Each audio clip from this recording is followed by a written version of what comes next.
সকল মত পার্থক্য বিভেদ বলে ঐক্যবদ্ধভাবে রাজপথে শরীর হতে হবে, ঐক্যবদ্ধভাবে নির্বাচনে অংশগ্রহণ করতে হবে, ধৈর্যশীল হতে হবে, জনগণের আস্থা অর্জন করতে হবে।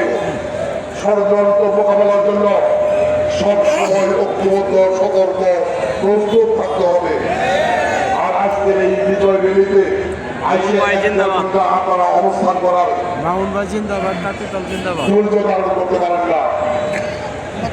আমরা সংকীর্ণ জায়গা দিলে আপনাদের আমরা পরিণত করে দিতে পারবো।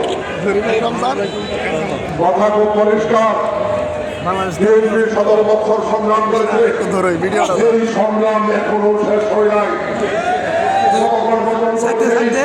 স্বাধীনতা বিরোধী চক্র সহ প্রতিবর্ষতা যারা আজকে দলের প্রধান শেখ হাসিনা আওয়ামী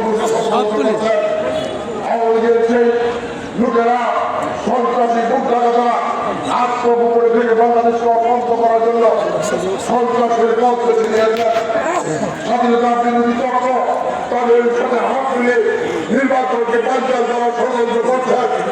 আমরা যতক্ষণ পর্যন্ত সেই ষড়যন্ত্র মোকাবেলা করে আমরা নির্বাচন সুষ্ঠু সম্পন্ন করতে না পারবো, ততক্ষণ পর্যন্ত আমাদের সংগ্রাম চলবে। বিনয়ের সাথে আহ্বান জানাই, এখনো সময় রয়েছে, সতর্ক হন।